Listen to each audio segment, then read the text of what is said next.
We can share. No, clerk. No, he emailed me something else. Actually, it was emailed. Yeah. If Should it's be on there. emailed, then I'll, Yeah, unless I'm not.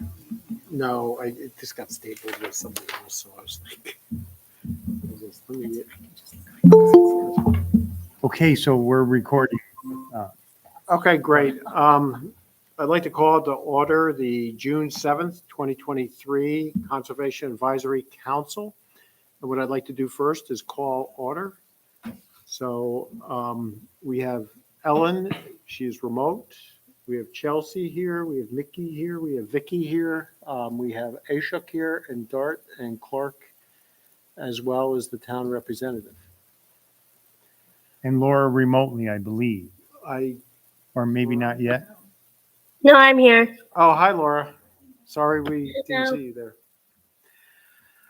Okay, what I'd like to do is I'd like to open privilege of the floor. We have no minutes to approve right now, so if someone would like to address the committee, they may do so. Okay, go up to the podium and you can pull the mic down a little bit. The mic, right? Microphone. Yeah. Okay. Yeah, it bends down a little bit, just, yeah. And if you could state your name and Yeah. your address, and then you have the floor. Okay. So I'm Vinay Lipman. My address is the 2023 Arcana Court, Niskayuna, right? And then yeah, I'm a kid. I live here. I've always been interested in plants, right? I like gardening. We grow plants, and we do like outdoors activities, right? We do hiking, we mountain biking and stuff. And like I want to conserve plants because that's good. It's good to conserve biodiversity because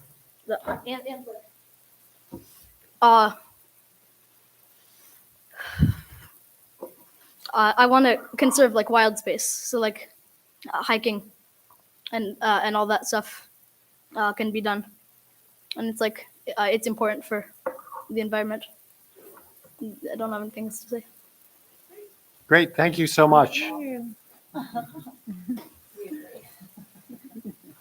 Do we have anybody else that would like to address the committee?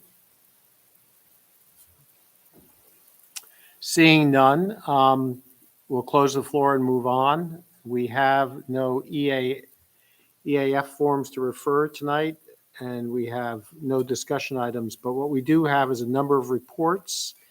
And what I'd like to do is spend some time, since we always tend to put them off, talking about these topics. And I think the first one is the Bethlehem Conservation Easement Program. And Ashok, why don't you take the floor? Okay, thank you, Chairman Strayer. I have prepared some documentation to help the discussion. 1, 2, 3, 4. These are documents that you have seen before. So for people online, Laura and Ellen, is just a summary of the Bethlehem's Conservation Easement Exemption Program. It is worth noting that Bethlehem actually has 3 programs on their portfolio to conserve land, and I'm providing some information here on what those 3 programs are. So they actually have, if you look at the middle part of this handout, they actually have something called the Parkland Set Aside Fund, which is basically a revenue from a fee on new residential developments. I believe we have something similar here in Niskayuna. On the right-hand side, they have something called the Farms and Forests Fund, revenue from a percentage of town budget surplus, purchased lands or agricultural easements, land stays in private ownership, land can be managed for farms and timber but cannot be developed. So this is revenue from a percentage of town budget surplus. So it's a town budget item that they use to purchase land and or easements on the land. Clark, I don't believe we have a program like that right now, but it's on years in which we have a budget surplus, that is certainly something to consider. But the program that I would like to talk in more detail today is the first item on the column, the Town Conservation Easement Program. So, if you look at the handout, the landowner forgoes development for a period they choose, 15 years to perpetuity, and landowner gets property tax break. The longer the easement period, the greater the savings. It should be noted that the tax benefit only applies for the actual land itself and not on structures that are built on the land. Nonetheless, we believe it's a good program. At this point, I'd like to acknowledge John in the audience, who's been helping me research this program a little bit. Also, John Baranowski reached out to the town planner of Bethlehem. His name is Robert Leslie, and we were able to get some information from him about like how their plan is going. The email is lengthy, and Robert Leslie, Bethlehem's planner, was nice enough to answer all of our questions, and he's been very nice to engage with, according to John. Couple of things. One point to note is that we specifically asked Robert, like, has the town's elected officials, what's their reaction been? And the answer was there's been strong and consistent support from the elected officials for the CEE program, which is, of course, for us to take note and make sure that we have our support of our elected officials. We also asked to date, how much land have they actually placed into easement? And noting that this easement program has been in action in Bethlehem for only about a year or a little bit more than a year now, they have managed to place in easement 153 acres. That's just 1 year. 153 acres. So, an acre is about the size of a football field. So their program in just a little over a year has managed to protect 153 acres. And again, if you look at the handout, it goes by 15 to 29 years, you get 50%. But if you go all the way up to perpetual and forgo development perpetually, then you get a tax exemption of 90%. And all of the 153 acres that I mentioned, all are perpetual. Okay, so it's all awesomeness. Everyone knows that I am definitely on the Bethlehem fan club list. So what did they have to go through this? So, well, it required special New York State legislature approval to create the CEE program. Then they had to receive approval from all taxing jurisdictions. Receive approval from all taxing jurisdictions with control of Bethlehem, including Albany County and the school districts. So, it's not it's not like, oh, we do something and it gets done quickly. But, Bethlehem, which is very similar to Niskayuna in many aspects, they were able to do it. And we think that we should do it too. You'll notice that I am using the pronoun we because it's not just me, it's a bunch of people in the community who are interested in conserving green space, of which we have vanishingly little in Niskayuna. I've been talking for a while, so let's open it for discussion.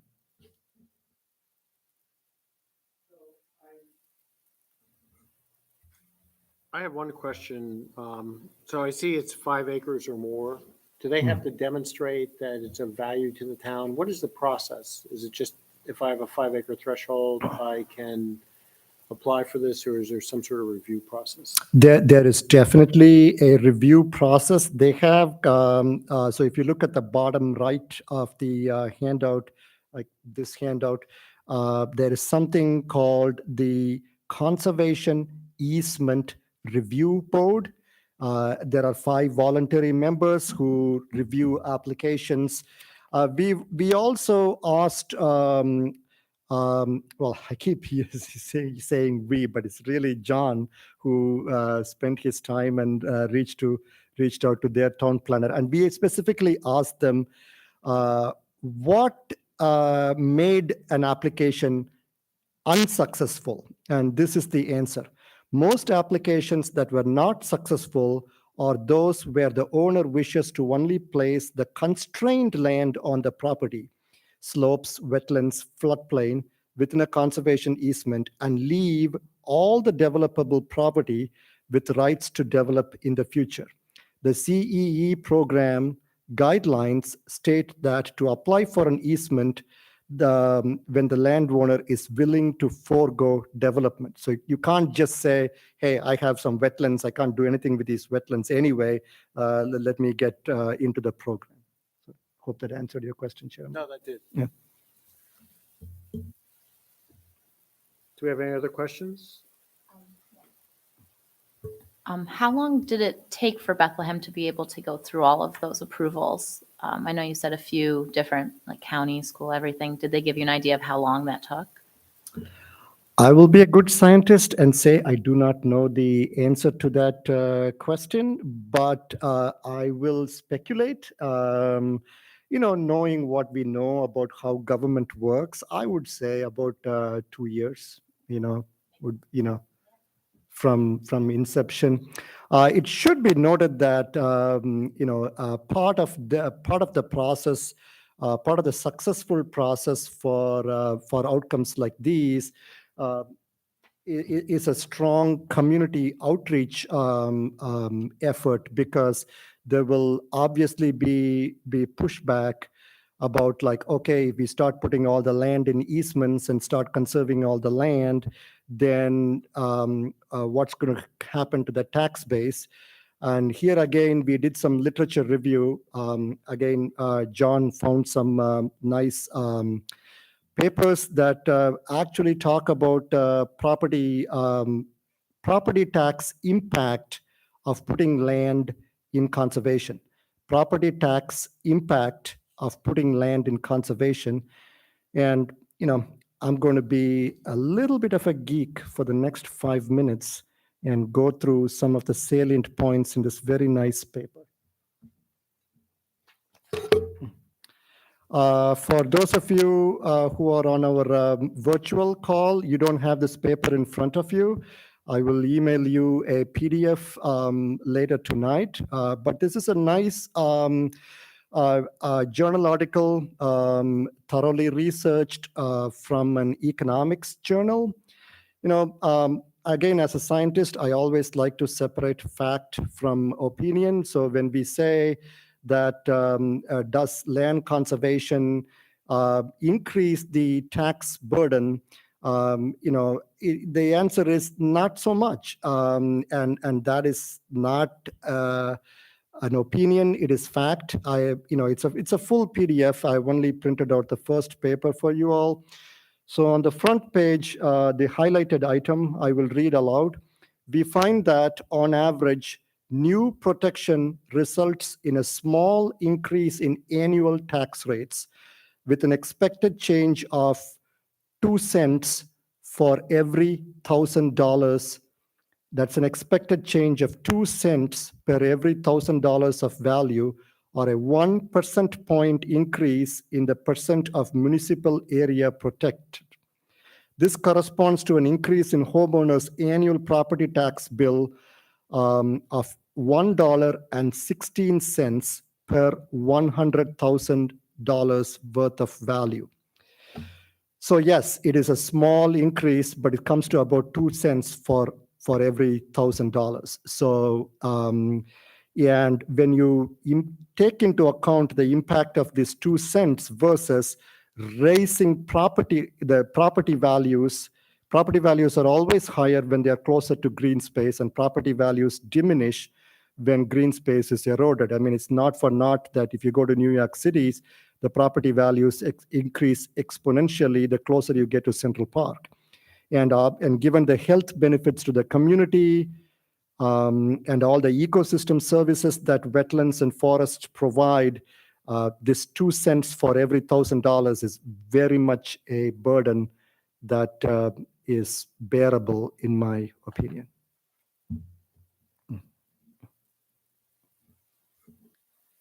Do we have any other questions?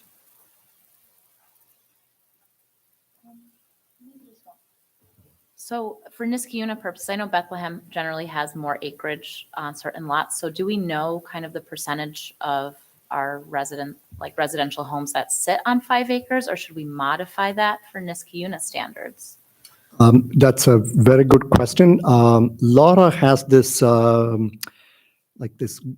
really good intern, and we've been working with him, and he has given me a list of town parcels, both privately held and town owned, that are like anything bigger than an acre. So the answer to your first question is, like, do we know the sizable parcels? Yes. The answer to your second question is, what about the 5-acre threshold? Do we need to modify it for Niskayuna? I also think yes, because as you pointed out, Bethlehem is, in Niskayuna, we say that we are approaching full build, like everything that can be built is already, most of it is already built.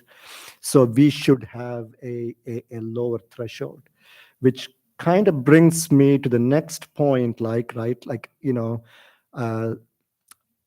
I personally do not like just talking about it. Like, we need to have an action plan, right? Like, where do we go from here? What happens next? And, I'd like to talk a little bit about that. And I also need some help, like people who can help me put in a draft resolution that the CAC can pass, then can be forwarded to, what's the committee with a really big name, Chairman? The EBD something?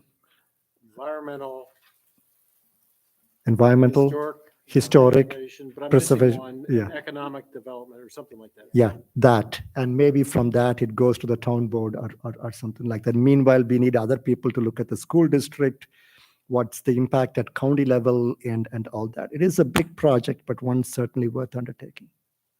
I have a couple other questions. So the years that it's set aside, is that carry with the property? So if the current resident sells the property to someone else, that easement stays with the property and cannot be revoked?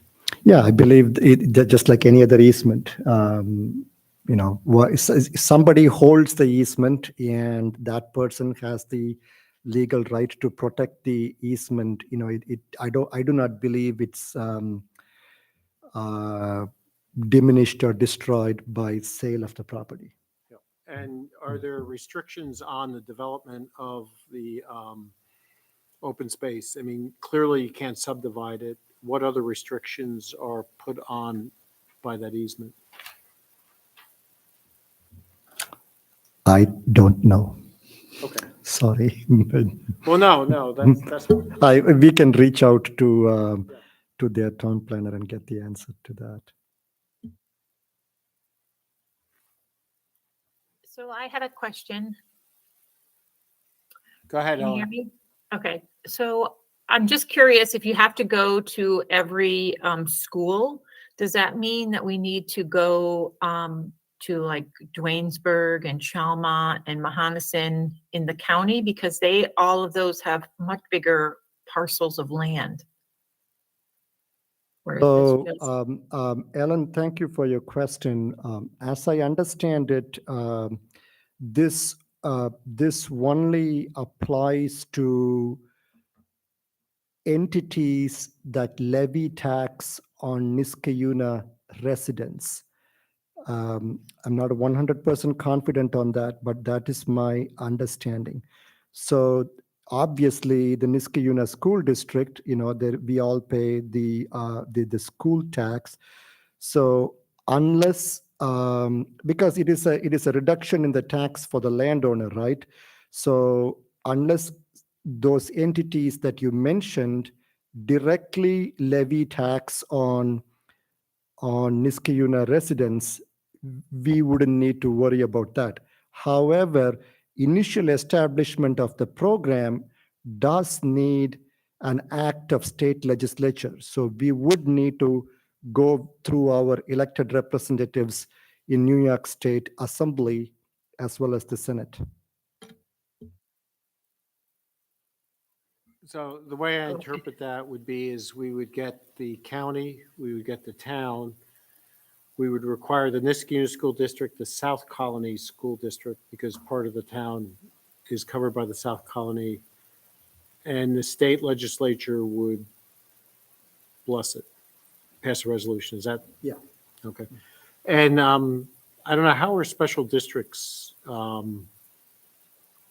like sewer districts and stuff, would you get relief from those as well or not?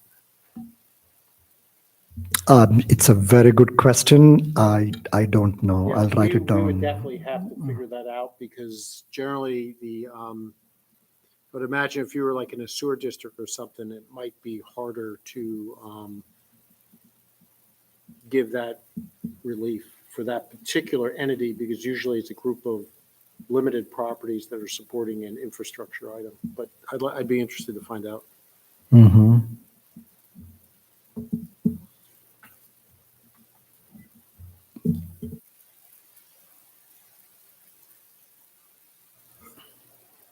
So circling back to your question, the next steps.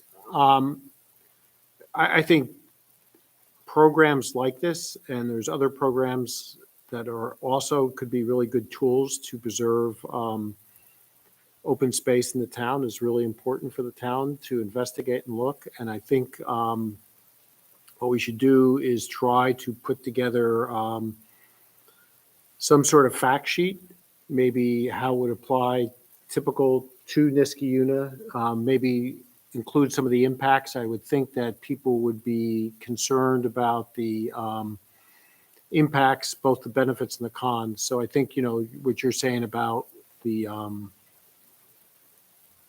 potential tax increases or how you work around some of these would be definitely interesting to know, And then I think, we as a committee could help you. We can identify people to help you, sort of put this together. And then once we assemble something, and I'm just throwing this out so anybody else can chime in, then I think we could go and see if we got support from the elected officials. Sure, that will work. Part of the fact sheet, as part of the fact sheet, maybe we can, towards the end of it, we can say, okay, here are 3 possibilities for Niskayuna. Yeah, I think we should try to make it as Niskayuna centric as possible, Sure. realizing that the program doesn't exist. But the other thing too is I think it's important to talk to all the elected officials because I would like to make sure that we had support of the town before we took a resolution on like this. Mm-hmm.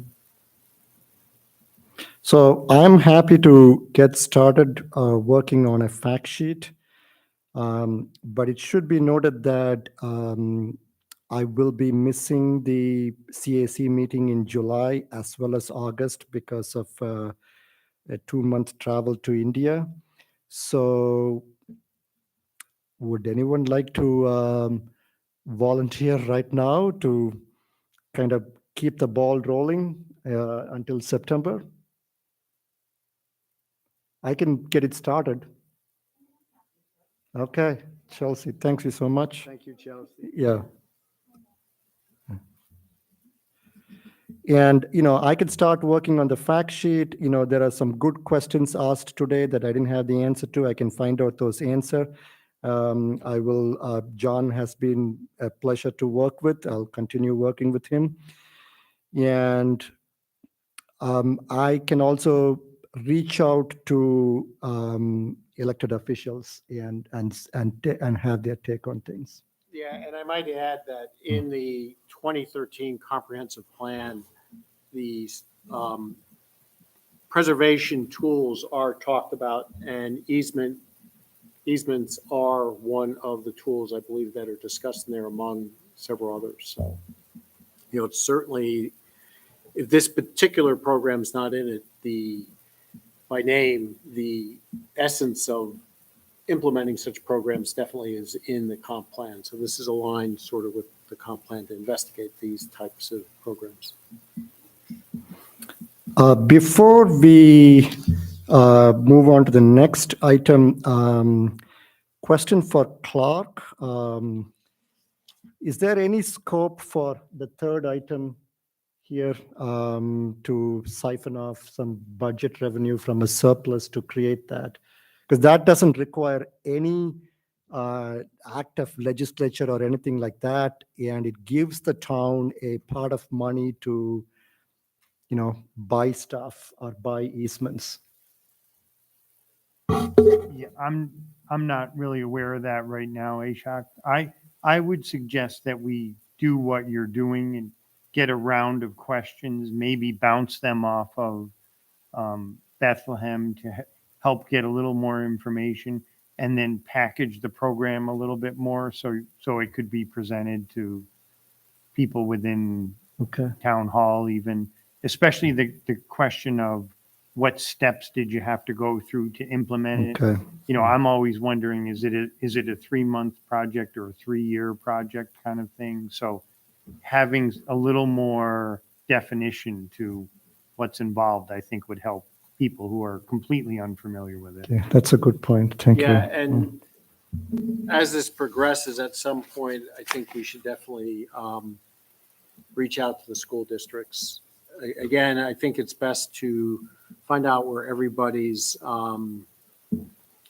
view on this is before we would take action on this. But I wouldn't reach out to the districts now. Let's work through town hall first, and then we'll go forward from there. And that's where I think that round of questioning with Bethlehem, I'm sure they could tell us a variety of stories of what they learned getting their program in place that could be really helpful. Okay. Yeah. I want to say thank you, Ashok, for doing this. I'm fully supportive and I appreciate Thank your you. efforts and the research you've done. Thank you.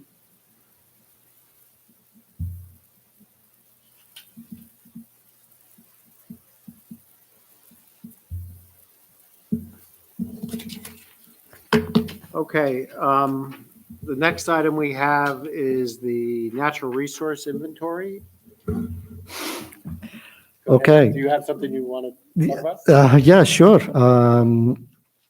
So, yeah, just to bring everybody up to speed, we have completed the first phase, what we called a preliminary NRI. It was done with a $2,000 grant from the Niskayuna Community Foundation, and with a lot of help from Laura and the town supervisor, we were able to submit a grant to the state, to the DEC for a much more expansive natural resources inventory.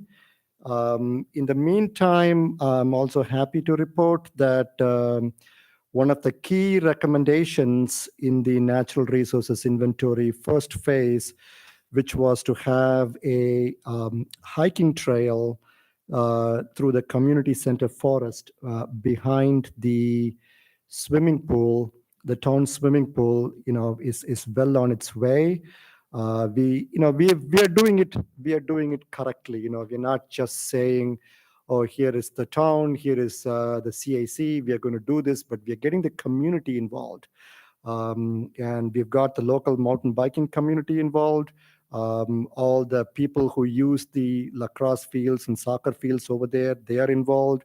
The senior center is involved, and a hiking trail has been mapped, and I believe they are going to start trail work very, very soon. The town attorney is in communication with National Grid in order to get get permission to cross the land underneath the power lines in order to reach that forest, because the land underneath the power lines is National Grid property. So, we did this correctly, like instead of just being an official program that few people know about, like we got the community involved in it. Laura, if I may ask a quick question, is there any word on the other grant? No, I haven't received anything back yet. Okay, thank you.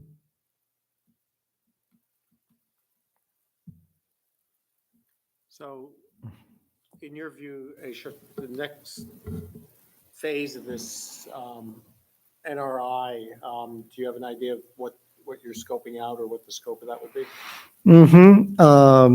So, we wrote a grant to the state, right? And there are only two outcomes. It's either funded or is it not funded? As an engineer, my brain only thinks about the negative outcome, like, okay, what to do if it is not funded and how to make the program ongoing.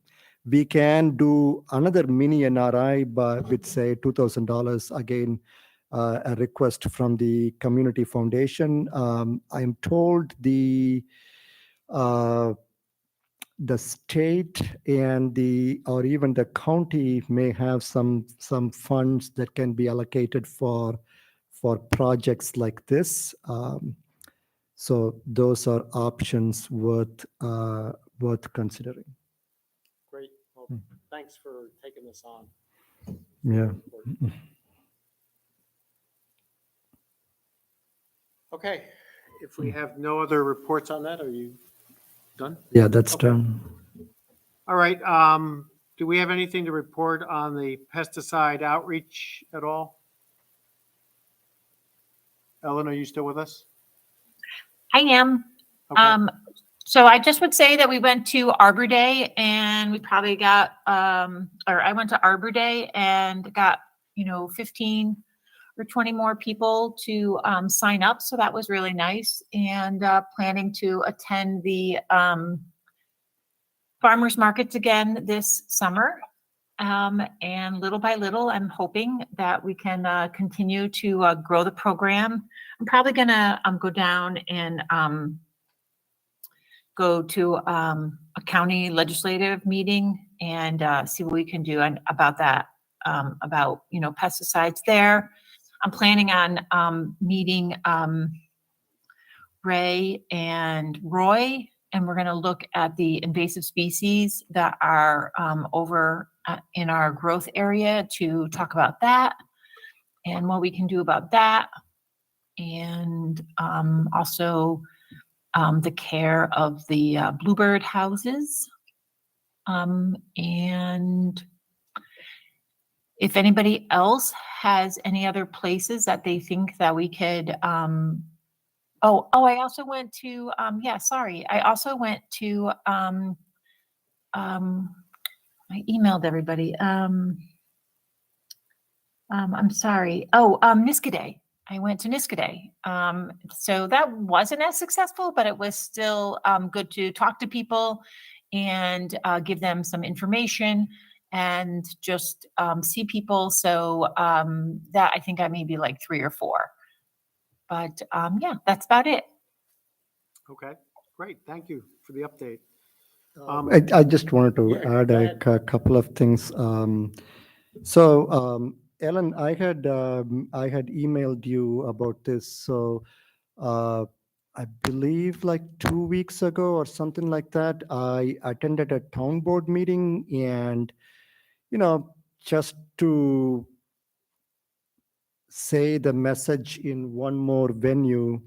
I addressed the town board and the people who were in the room at the time and spoke about the harmful effects of pesticides. And I was just moved to do that because in our street and in our neighborhood, at some point it became like so bad that like we couldn't take walks because the odor was really pungent and powerful. And we live in a house without air conditioning, and we have to keep the windows open, and then the house starts, having that odor. So, and then separately, people had approached me because they were concerned about pesticide use in the Niskayuna branch of the county library.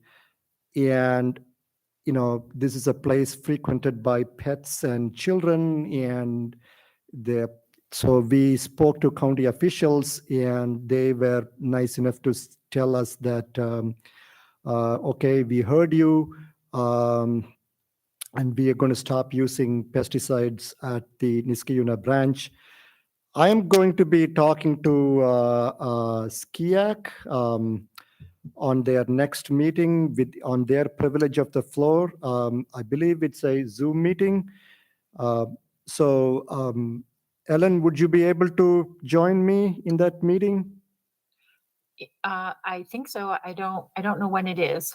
I was out of town when you met with the board, but I Yeah. did have my husband forward you information. Did you get that? Oh, yes, I did get that extraordinarily useful information, especially the stuff about lawn care companies that actually provide pesticide-free lawn care, like that, like really good information. I was able to use that.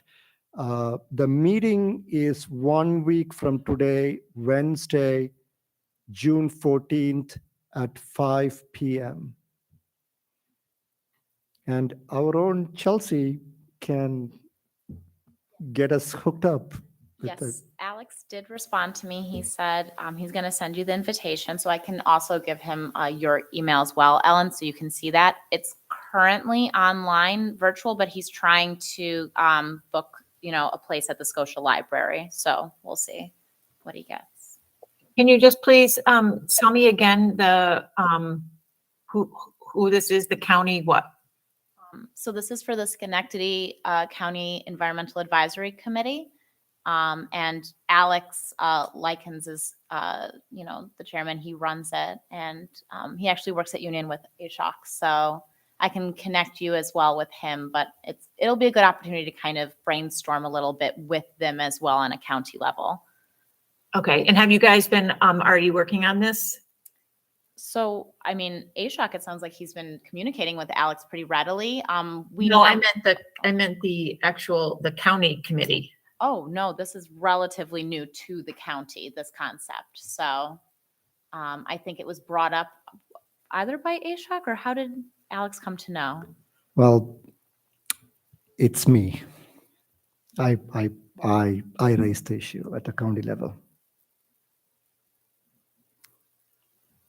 And I also wanted to quickly add, there is a New York City very recently banned the use of pesticide for the entire NYC, all 5 boroughs, and all parks, all public parks. It's completely banned. And we have the chance to do some meaningful outreach and impact level work at the county level, because Schenectady County obviously controls a lot of open space and parks. And again, it becomes a question of, Ellen, what you have been doing, right? It's outreach to really say, well, this modern ideal of this perfectly manicured lawn is terrible for the environment and the waterways, not to mention people and pets' health. So, we're doing it at the town level, and I think there's an opportunity here to advance the good ideas at the county level, and they are very receptive and nice to work with. Great. I'll look for the email. Thank you. Okay, are we set to move to the next topic or? LOMO, and the Biodiversity Initiative.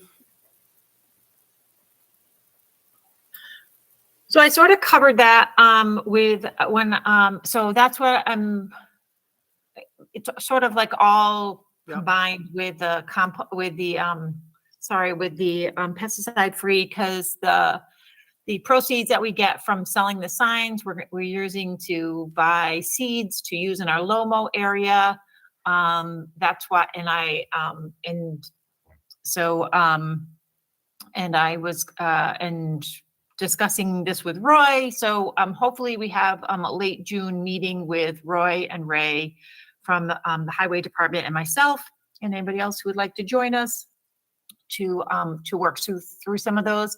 We're just, I think the plan is just to continue to increase those areas. We'll again reach out and hopefully from Schenectady County be able to get the compost, and then plant 4 more areas with the native grasses and wildflowers. So that's just ongoing, and yeah, I think that's it. Good.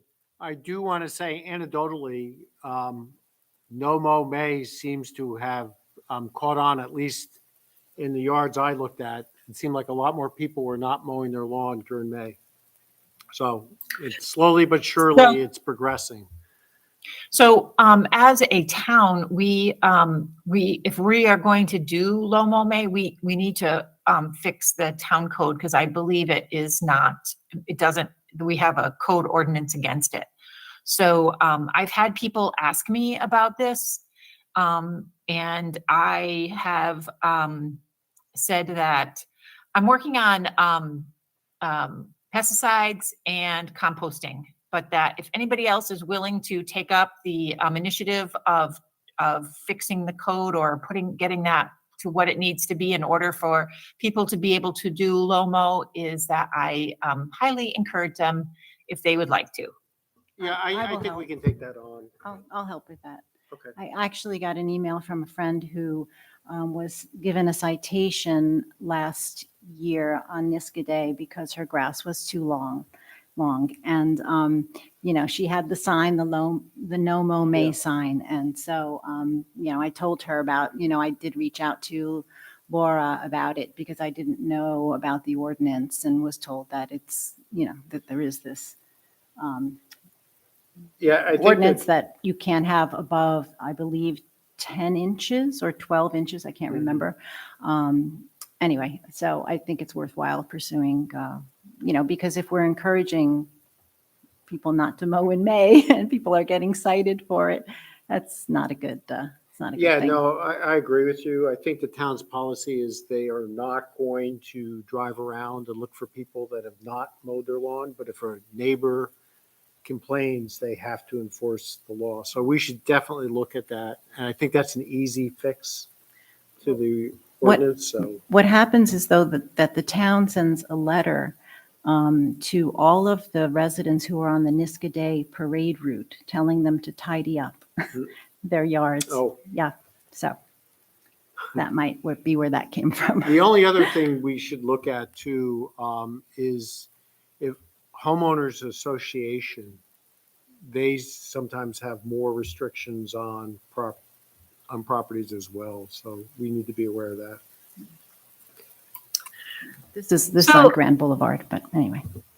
So the other thing that needs to be addressed, and I'm not exactly sure how to start this, but we have a lovely new apartments down on the river, but they are right down on the river, but they are but I have heard that someone came and asked me if I could get them to stop using pesticides. So every time, we have a builder come before us, we ask them to try not to use pesticides, to encourage them to use, and I realize that we can't do anything, that is not under New York state law yet, or our supersede that. But I really do think that, I mean, this is right on the river, so we should see about some possible ways to communicate this information. So just throwing that out Yeah, there. no, I agree. We should look at all these things. I think I have discussed this. I did not mow my lawn in May, and several people asked me about it, and I discussed it, and I thought people were fairly open to that. You know, because once they realize that the grass is long, it's inhibiting the weeds from germinating and growing. They really are interested in that. And I have to say that I've overseeded my lawn for the last 2 years, and I'm actually beginning to see some progress there. It's not quite the weed sanctuary it was a couple of years ago. So it can be done. I think it's an education thing, and we certainly need to talk to the town about the the ordinance. So, I have a question actually Yeah. about the slow-mo and the town code. So, having the town code change to lower the requirements is one thing, but I'm just wondering there are like many housing communities. And my question is, does each of those housing community have their own code Yeah. for how their code is related to the town's one? Like, do they have to follow what the town says, or they have their individual right to set up their own standard? Or I don't know if it is my understanding that if you're in a homeowners association, that is more restrictive than the town's laws. You have to follow that. As long there are caveats because people have certain rights, but yeah, because there are homeowner associations that you can't hang laundry out to dry. You can't put lights on your house over the holidays. So Okay. that is a concern. Okay. I see. I don't know what means we have to address that, but Mm. maybe for future homeowners associations, when developers come before the community, maybe we make that a requirement Yeah, a lot of the time or a recommendation. builder will, a homeowners association comes after the building is completed, and Yep. then it votes on their board members. So it's usually, we want to speak to those individuals and just let them know what we're kind of pushing and to see if they'd be willing to adjust. But I think it's reasonable request for Yeah, sure. I do too. Yeah. I do. Okay. I have a question. The Yeah. low mow, because no mow May is a thing, to Yeah. not mow at all. What does the low mow mean? Just mowing less frequently? Is that, Well, basically. we have some areas set aside in the town in which we are not mowing but once a year. So that is, we have a couple demonstration projects out, particularly by the driving range in that area there. And GE is, looks like they're doing a no mow or a low mow area as well, off the road. I noticed that they mowed along the road, but the bulk of the field has not been cut. I think they're doing it just for themselves, but it's a coincidence that's beneficial for what we're trying to do. so is the town property and the parks, are they mowing less frequently? Not all the parks, but certainly the former landfill is a low mow area, and then there's some other areas that are in that area.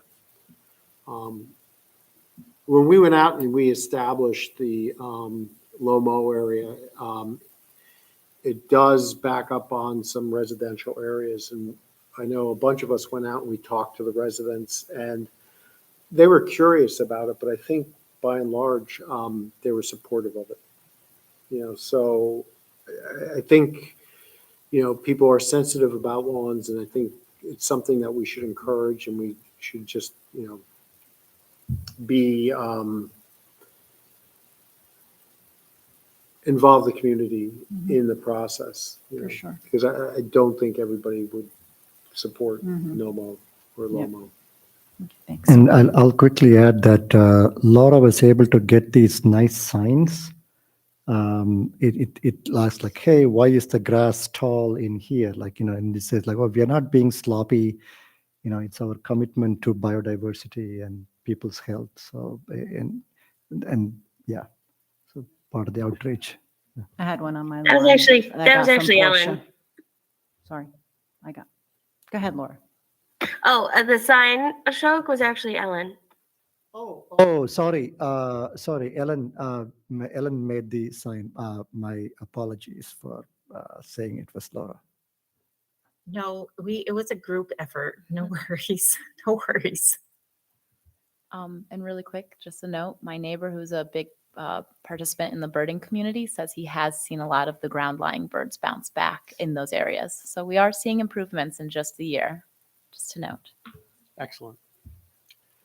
Okay, let's talk about Quiet Niskayuna. Okay. Well, I did, when I spoke about it a few months ago, I brought our flyers. So I brought some more if somebody wasn't here. Clark, I don't think you got one. You weren't here. I don't have that many. Sure, absolutely. And so this was a, program started by a neighbor of mine and I who was on the tree council, John Marr. Very grassroots. So we got the idea from another community or other communities that had similar programs.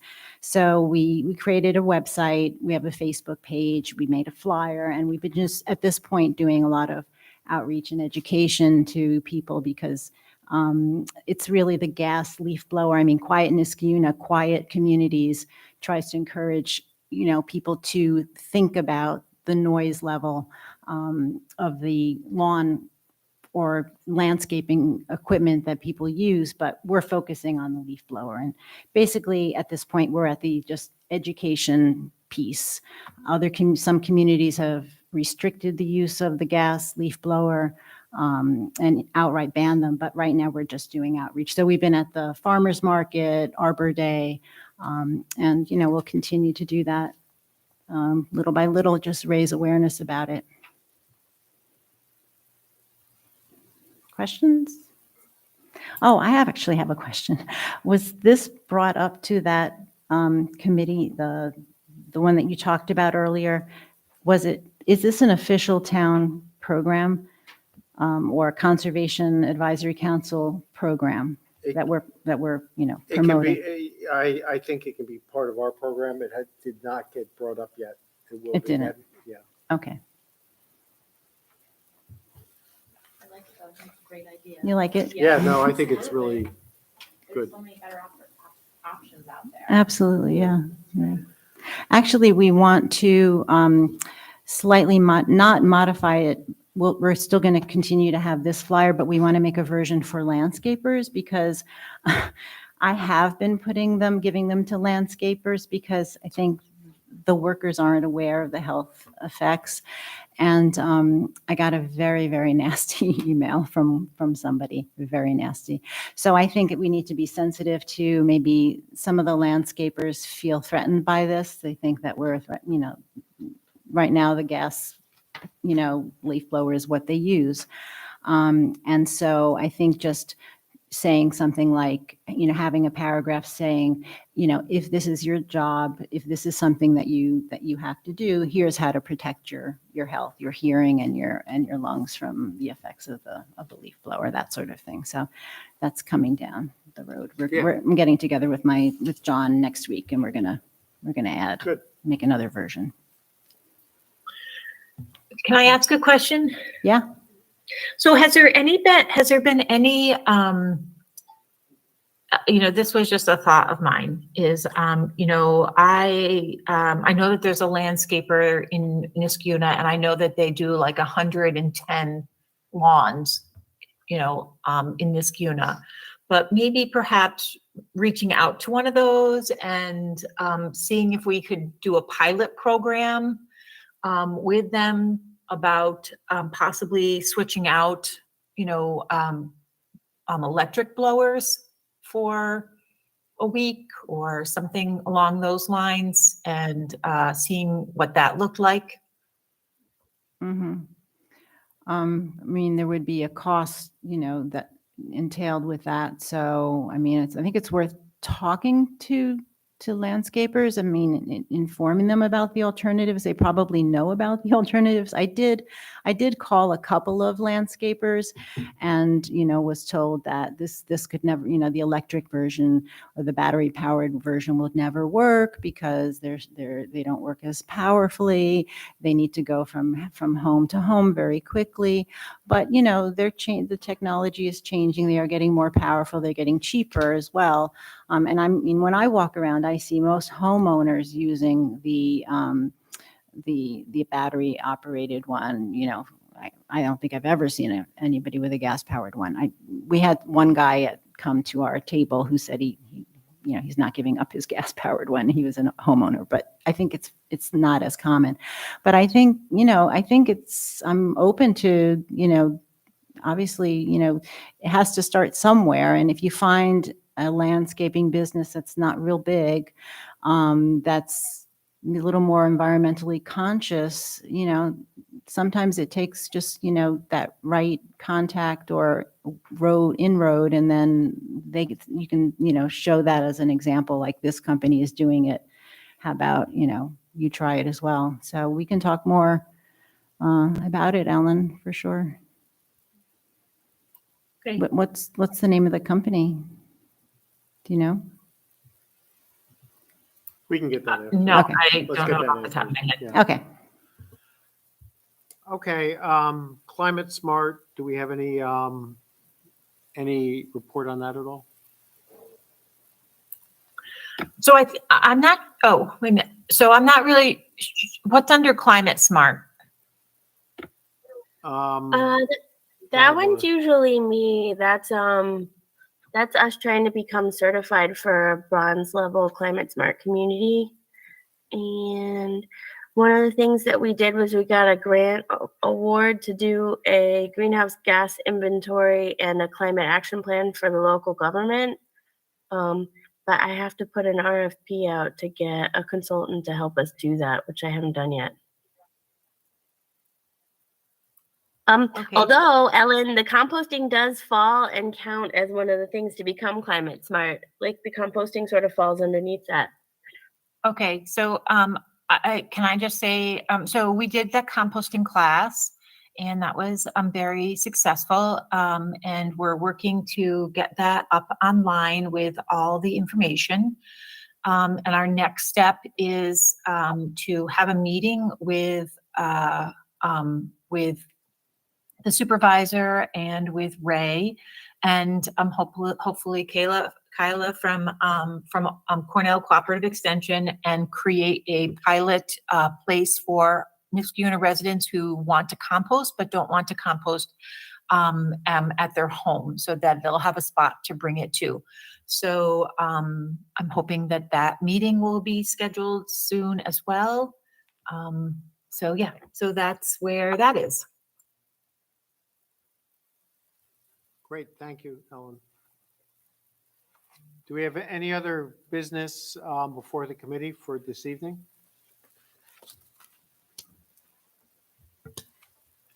Hearing none, I would take a recommendation to close the meeting.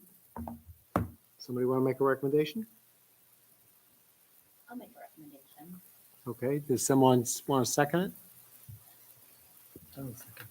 Okay, all in favor of adjourning the meeting, say aye.